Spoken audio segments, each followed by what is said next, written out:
I now want to welcome our first keynote speaker, Professor Paul Ashwin, from the Department of Educational Research at Lancaster University in the UK. Paul is co-investigator in the Center for Global Higher Education and has recently published the book Reflective Teaching in Higher Education. His work also explores what excellence and quality is in teaching and learning in higher education. And he chaired the expert panel that conducted the 2017 interim evaluation of the 3 Norwegian Centers for Excellence in Education. Today, Paul will talk about how we can use program design to facilitate the student development. Give him an applause.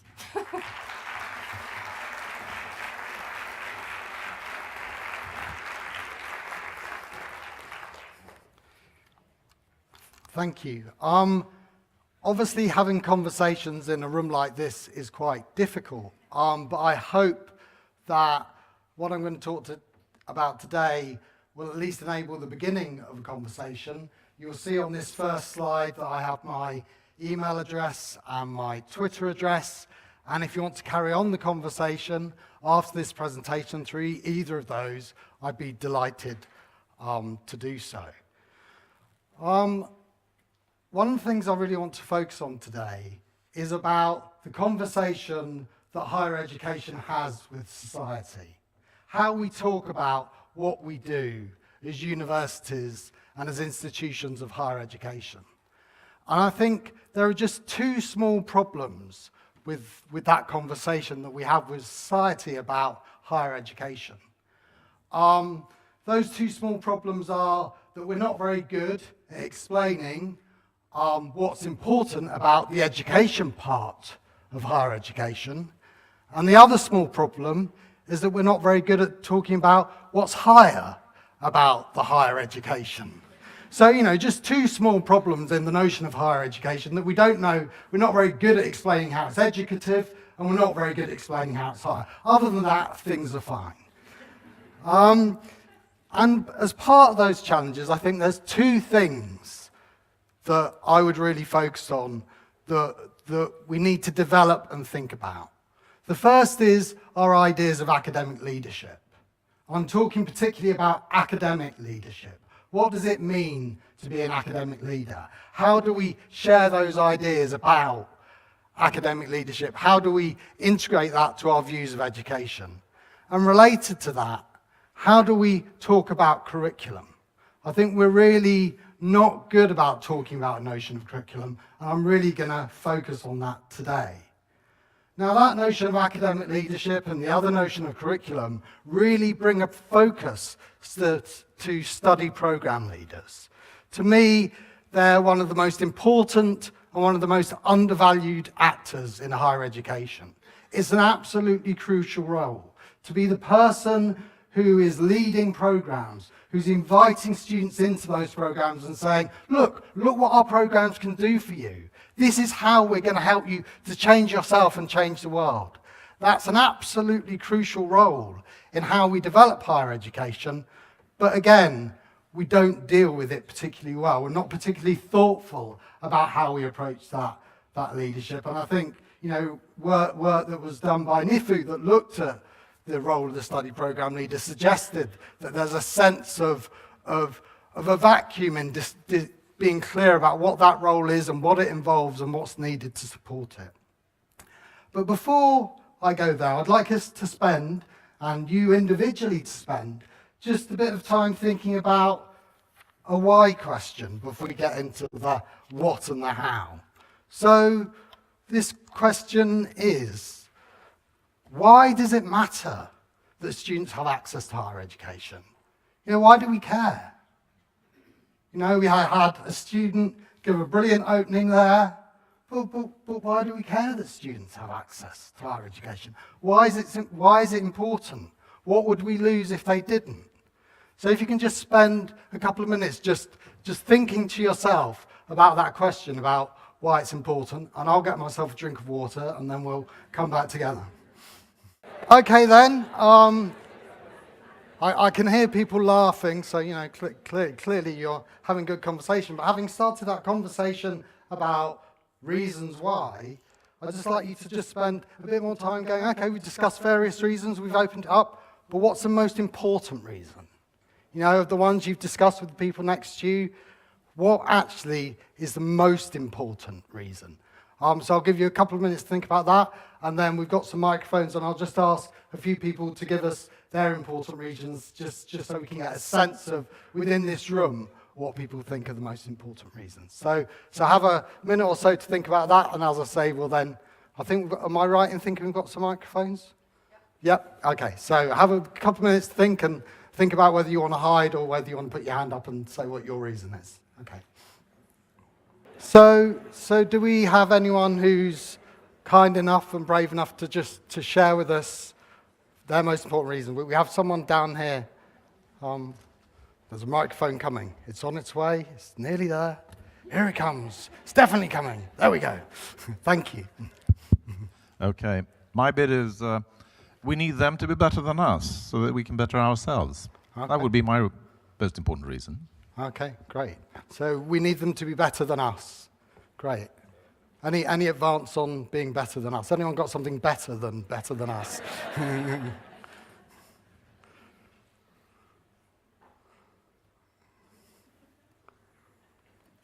Don't worry, I'm good at silence, so. We have someone here. Thank you.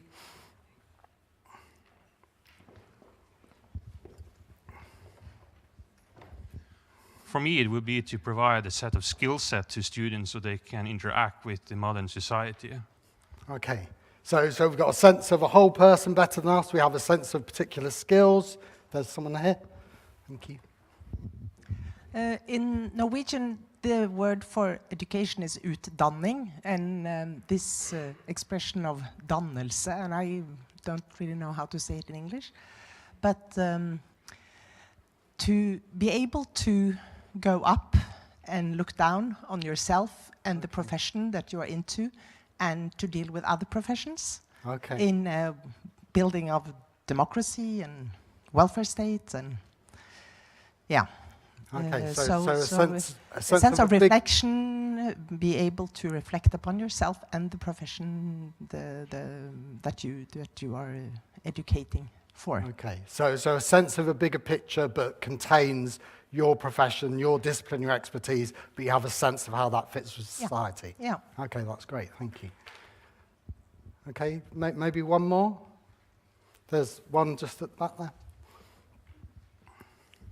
Hi, I don't have any direct answer per se, but it's as important a reason as bringing kids into this world, I suppose. Okay, well, we'll spend the rest of the day discussing why would you have children. Thanks for that. Okay, so some interesting different reasons, and slightly different. A sense of being a better person, a sense of developing skills, a sense of having a wider view of how we're how students are located in society in relation to their discipline, and a sense of, almost a commitment to people in terms of bringing people into the world and then thinking about how we develop them once they're in this world. And in a way, they're interesting, thoughtful, and quite higher education. Those reasons have quite a higher education accent to them. But clearly, higher education isn't the only actor that thinks about why students would go to university. And it's an important question to think about. Increasingly, more and more students across the world are going to university. In 1971, there were only 19 higher education systems that had more than 15% of young people who went to higher education.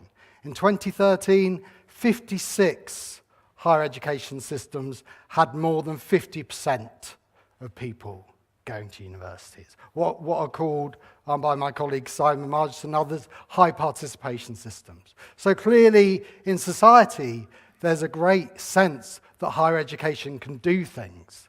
And part of what I really want to focus on today is how do we develop a better sense of what higher education can do?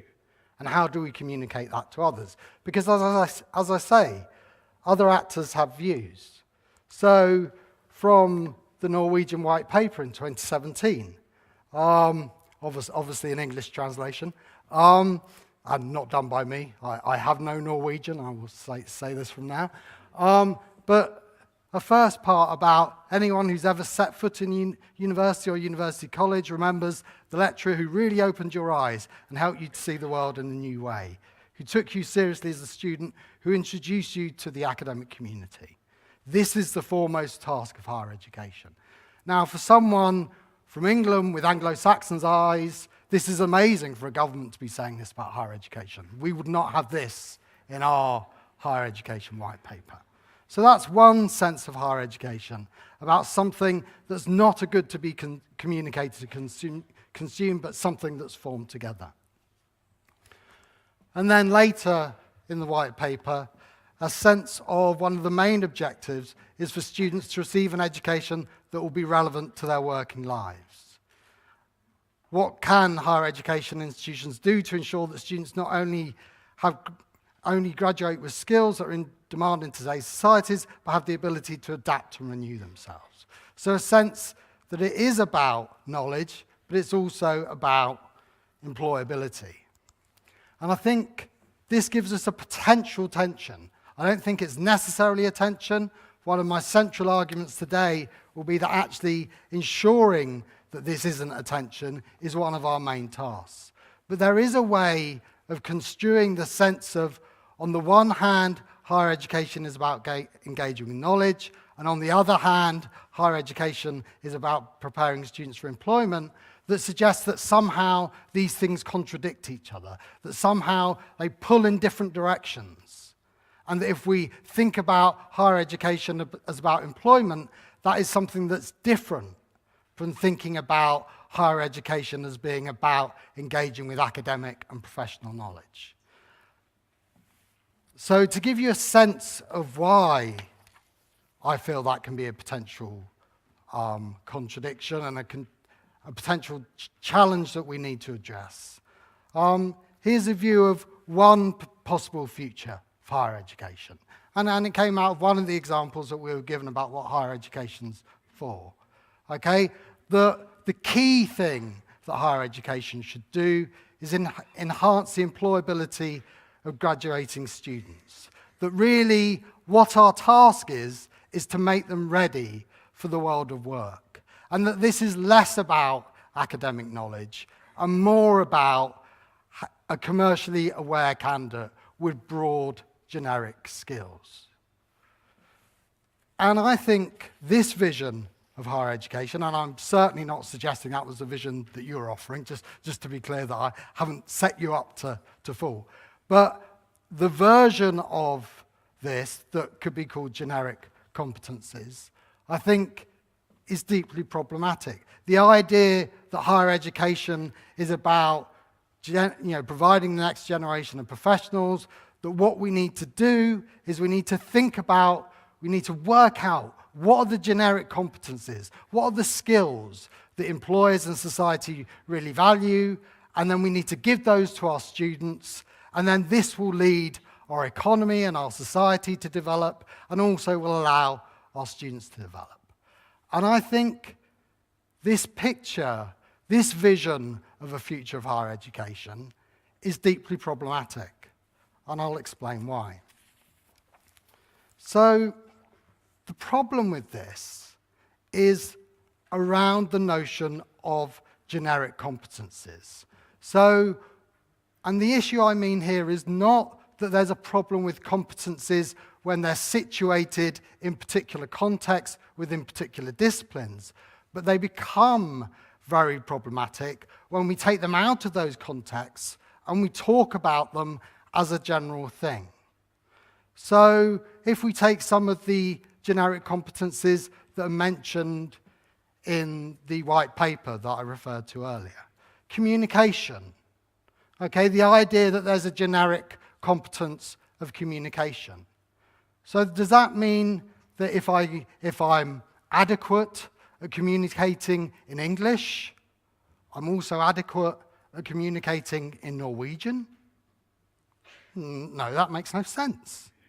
That makes no sense at all. Okay, let's not worry about communication. There might be other things going on there. Okay, problem solving.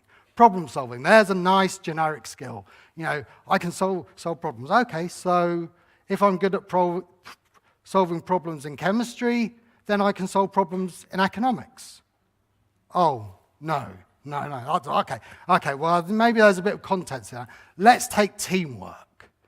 Okay, so if I'm a really good member, I have really good teamwork skills as a member of a cancer care unit, then I'm a really good team member of an ice hockey team.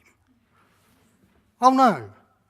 And this is the problem, that immediately you contextualize these apparently generic competencies, you realize that actually they mean different things in different contexts. The other issue is that the game of competencies is a game of description.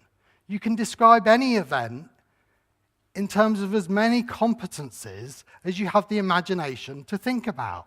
So we can talk about this experience we're having here in terms of an educational experience. We can talk about the gender relations in this room. We can talk about the biological processes that are going on in our bodies that are all happening in this room. We can keep on re-describing this context in as many ways as we have the imagination to think of. But that doesn't mean that all those things are going on that at the same time separately, that in doing this talk, I'm actually doing 25,000 things at once. No, I'm doing one thing. Because skillful practices are about our knowledge and understanding of the tasks we're engaged in, our interactions with other people, our understanding of the setting. Those are all absolutely crucial to any skillful deployment of what you could describe as a generic competence. And the key thing, I would argue, is that these generic competencies are empty unless we have knowledge in them. Unless we know how the knowledge is working in those generic competencies, they mislead us and they don't do things that are useful. And it's easy to understand how, at the level of governments and the level of societies, generic competencies is something that's attractive, is that if you think about a higher education system, you have all these different disciplines, all these different professional subjects. Dealing with that complexity at that level is incredibly difficult. So it's completely understandable why generic competencies are attractive. The point I'm making is that as higher educators, we need to be saying, well, actually, no, that's not enough. The knowledge that we ask students to engage with is absolutely crucial to what we're offering them. So to think about knowledge, as I argue, it's crucial. There's a notion that I find incredibly helpful from a education sociologist, Basil Bernstein. And he has a notion of the pedagogic device, okay, which works at the level of society. Because often when we talk about knowledge, we talk about the knowledge that we do in our research, the knowledge that we have on our programs, the knowledge that our students generate. We talk about them as if they're the same thing. Whereas what Basil Bernstein argued was actually, as it moves between those three areas, there's an act of transformation. Now, what's really exciting about universities is that all three parts of the pedagogic device are located often in the same department. So the first part, the production of knowledge. Knowledge is research. Okay? But when we then develop a curriculum, when we develop a program, we don't bring students directly in relation to that research. It becomes transformed. We get together as colleagues and we say, okay, so what's going to be on this course?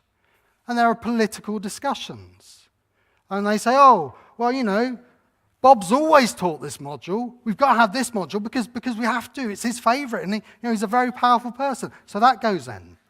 And then we say, oh, well, the institution have got a requirement that we have an employability skills element, so we need to bring that in. oh, and the professional awarding body also expects us to do this. Now, I'm not suggesting that's an illegitimate conversation. That's exactly what should happen. But the implication of that is that the logic of a curriculum is not the same as the logic of a discipline. It gets recontextualized, it gets moved, it gets shifted, it gets changed. And then as students engage with that knowledge, as students engage with that curriculum, they transform it themselves. They relate it to who they are. They relate it to their previous understanding. Knowledge transforms and moves. And that's how we get advances in knowledge. If knowledge was always moved in perfection from one person to another, we'd never learn anything. There'd never be development of knowledge. So those acts of transformation are key to having a healthy knowledge system. So there's a sense of the importance of recognizing how knowledge is transformed as it moves from an act of research to an act of curriculum to an act of student engagement. But it's also important to recognize that there's power at stake there, and that different voices have different levels of power. But for me, this way of thinking about curriculum can inform a different way of thinking about the future of higher education. And I would argue that teaching in higher education and the development of study programs is about designing ways in which particular students can develop an understanding of particular bodies of disciplinary and/or professional knowledge. So there's a shift here from generic competencies to the particularity of knowledge, but also the particularity of our students. So there's an understandable discourse about becoming more student-centered. Clearly, that's an important corrective for people who think that actually education is simply about the teacher. But one of the downsides of that shift is that we've forgotten that the other side of that is knowledge. So as Lee Schulman talks about in the notion of pedagogical content knowledge, the idea that teaching is about making knowledge accessible to particular students. Not a generic student, not the students we wish we had, but the students we actually have. And thinking about how can I help these students to develop an understanding of this knowledge. And there's nothing generic about that.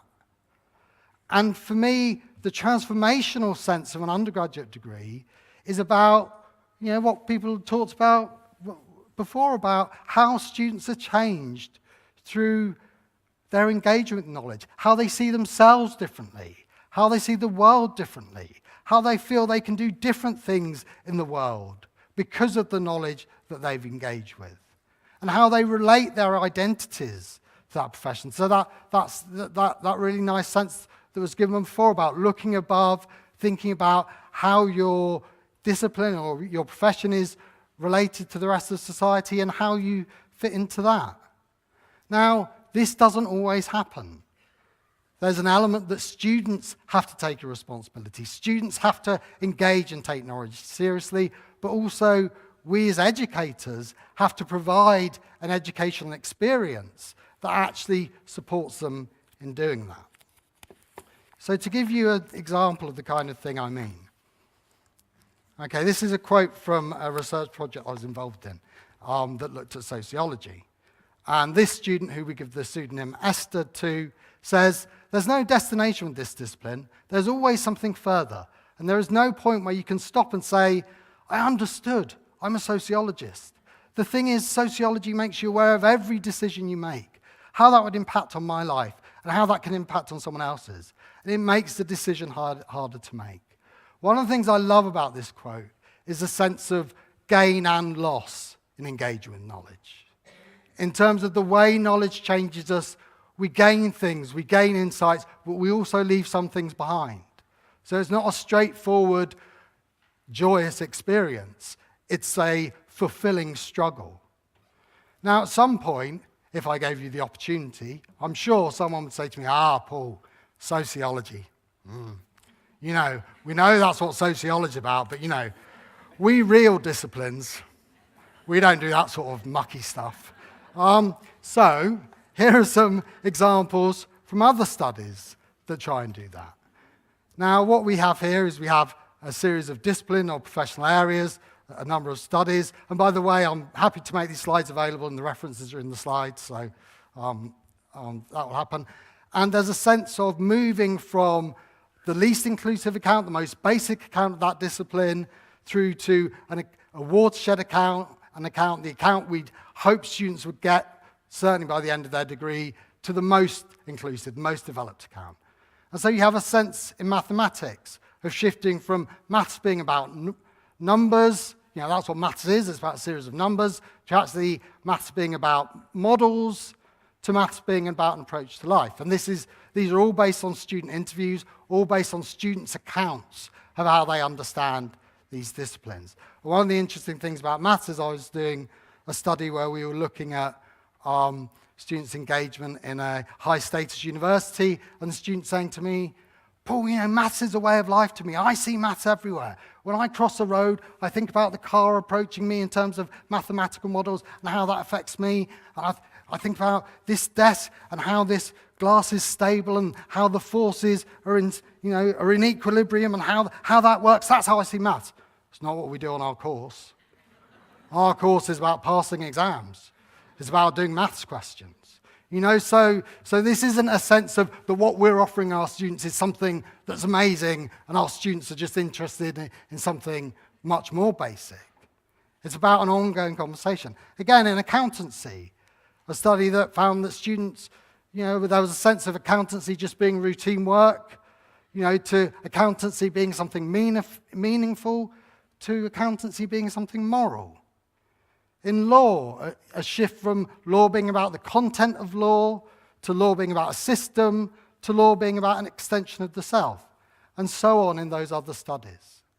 So a sense that actually what's happening as we move through these different ways of seeing these disciplines and professional areas is a sense of the student becomes implicated in the knowledge, that actually who that student is and how they understand that knowledge is a crucial part of their understanding. And when I talk about the importance of transformation, that's what I'm talking about. So in a way, we can think about the power, the transformative power of higher education, being about students coming into relationship to knowledge that changes their sense of what the world is, changes their sense of who they are, and changes their sense of what they can do in the world. But the other thing that this diagram does for me is it gives me my version of what a curriculum should tell us. A curriculum should tell us how that program is designed to bring students in relationship to that powerful knowledge, how we expect students to be transformed by that knowledge and do new things. Not to set limitations on what students can achieve. It's not that we'd be saying, this is all you can achieve. Clearly, there'll be many other things that students can achieve.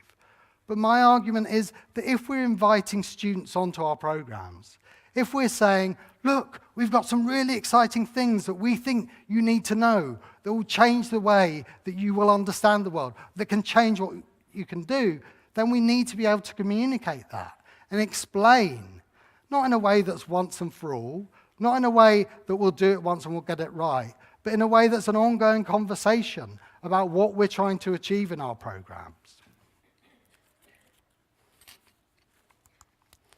So what this emphasizes is there's an absolutely key role for study program leaders. Actually being the person who's responsible for that program and thinking about how it's designed and how it's based on evidence-informed views is crucial. And I would argue that there's three aspects to that. First of all, we need to think about who our students really are. Rather, if we're going to actually be educators rather than just transmitters, then the whole point of education is you think about who you're educating and you try and find ways of educating them. And then a sense of how and why the knowledge we're offering students access to is important and powerful. And if we don't know why it's important and powerful, why is it on our program? Why are we wasting our time and our students' time in engaging with it if we don't think it's important and it's powerful? Now, there might be different reasons for it being important and powerful. There might be legal reasons, there might be safety reasons, there might be intellectual reasons, but we at least need to know why it's important and powerful, and how that knowledge enables them to understand and change the world, and finally, who that then allows students to become through their engagement with that knowledge. Yes, employment and employability are really important, but they're not the only thing. So how will they be able to contribute to society? How will it enable them to have fulfilling lives? And crucially, it's important to recognize that this is hard stuff. This is really difficult to do. And it's not something that study program leaders can do on their own. It's something we do collectively with our colleagues through discussion, something we do collectively with our students and our institutions. We talk to our students about their experiences of program, and we find out what worked and what didn't work and how we might change it. But it's really important that we see that as a collective intellectual conversation that involves dialogue and experimentation, rather than seeing it as an audit, rather than seeing it as filling in a form and ticking a box and writing your annual report on the program. It's far too important to be like that. This is about what higher education can give to society. This is about developing a sense of why universities and offering students access to higher education institutions is so important. And study program leaders have such a crucial role to play in helping that conversation, in leading that conversation, in a way that is inclusive and invites different voices. And the fact that we undervalue that role and we don't think about that role, for me, suggests that we don't take education as seriously as we should. So to try and give some questions to support that kind of design and to give you a sense of what I mean. So some questions you might think about when looking at your programs. On what basis has knowledge been selected for inclusion in the curriculum, and who's had a say in selecting it? So that sense of why this knowledge, and whose voice has been listened to in deciding why this knowledge.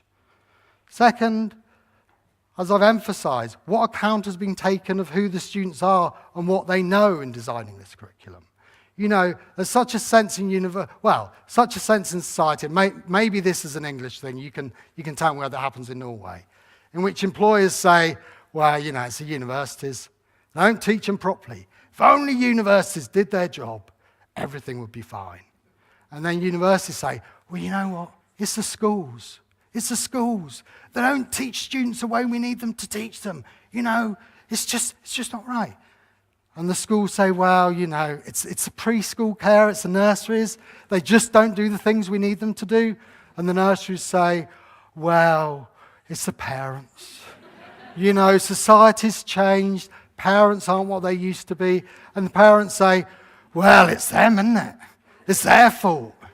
Everyone says it's someone else's fault that this happens. And the thing is, if you look through literature from ancient Greek times to now, students have always been worse than they were. Students have been getting worse throughout the whole of history. It's amazing they can even speak these days, given how bad they're always getting. Okay, and then what new things will students be able to do because they've engaged with this knowledge? If it's not going to enable them to do new things, why are we doing it? But crucially, how will those teaching the program use their expertise to support students' engagement with these bodies of knowledge? One of the other things that can happen with student-centered discussions is that we somehow pretend we're not expert. We somehow say, the students know as much as I do. I'm not going to teach you, I'm just going to get you together and it will all come from you. Well, if that's true, why are you in that room? Why are you drawing a salary? If you have nothing to offer your students beyond some management of the process, why are you there? So we have to recognize that we have important expertise. And the reason our students are studying with us is that they want to gain access to that expertise. But we also have to recognize that students have expertise, and it's different expertise than ours. And so we need to make use of that expertise in a similar way. They have expertise in having an experience of the program and what it's been like for them that we can't possibly have.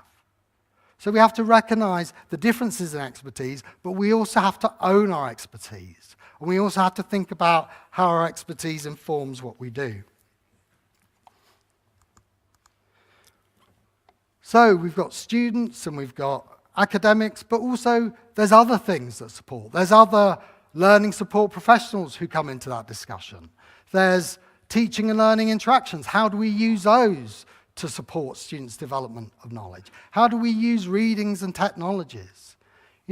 So I'm very much of a position similar to the one Diana Laurillard sets out, about teaching being about design. How do we design sets of experiences? So this is a view of teaching that is just not about individual teachers and about individual performance. It's about collective design, collective conversations, collective ongoing conversations in which sometimes things work and sometimes they don't.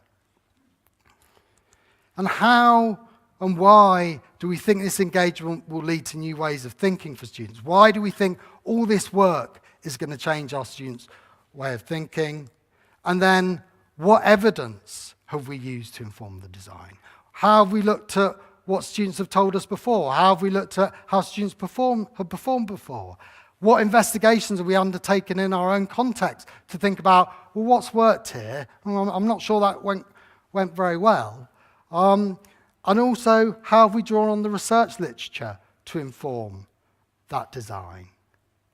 And I think the other problem, and I recognize that in Norwegian, teaching excellence has a slightly different meaning than it has in the UK. But in the UK, one of the issues with a notion of teaching excellence is that it tends to be individualized. It also tends to suggest that if you're excellent, you're always excellent. So we have these excellent teachers over here. Oh, they're brilliant. And then we have everyone else over here. And there's no point in bothering with them. And Lewis Elton, who was one of the first higher education professors in the UK, who died recently and was my PhD supervisor, used to say that there is a where there is death, there is hope strategy of change. That if only we wait for all of these bad ones to die, then all of the good ones will be okay. But it's just not true. It's not true for two reasons. First of all, it's not true because actually all these people have to become like these people because these people have all the power. So if they've got any sense, they teach in the way that their department wants them to teach. But also, no one's good all the time. This idea that, oh God, I'm excellent, I can't make a mistake. No, we all teach things and we go, oh God, that was awful. That went so badly. Why did it go badly? How can I improve it? That's a teaching experience. And the more we think about it as a question of design than we think about it as performance, then that gives us a space to say, okay, how can I reflect and think about how to develop this in the future? How can I talk to my students about how it was for them? How can I develop it further? So to finish, what I've tried to argue is that there's a dangerous tendency in current debates in higher education that puts academic knowledge and employability in a false opposition. And it's really important to be clear that whilst I started with an example from the white paper, it's not just governments and society that do this. We do this as universities. We offer an account of what we can do in terms of generic skills and employability, and we pretend that our knowledge doesn't matter, or we background the knowledge to make it more accessible to other people. But I would argue that actually we need to develop clearer and more powerful accounts of why the knowledge we're giving students access to is powerful and what it will enable them to do in the future. We need to look and develop ways of making this knowledge accessible for all of our students. And not say, oh, well, it's the schools, it's the nurseries, it's da-da-da-da. but actually say, what can we do? Who are our students? And how do we design a way for them to understand this thing that we think is really important? But this can only be done through ongoing discussion and dialogue with academics, students, and other actors, and to recognize that this is about making accessible collective bodies of knowledge. This isn't about individual teachers, it's about us as custodians and stewards of knowledge that we're looking after for society and giving people access to. And also to recognize that this isn't a straightforwardly enjoyable, sensitive exercise. There's things at stake here. There's power. Having a voice in what knowledge students are given access to is a privilege. And it's something that people rightly argue over and contest. And we should be absolutely part of that discussion and absolutely recognize that it's legitimate for us to be asked to account for why the education we're giving to students matters. And finally, to me, this really highlights the pivotal role that study program leaders play in leading these discussions in a way that's thoughtful, in a way that's rigorous, in a way that's inclusive. It's about the management and facilitating of a collective conversation, of bringing people together and coming to define a curriculum that will allow students to change the world for us, for them, and for society. Thank you very much.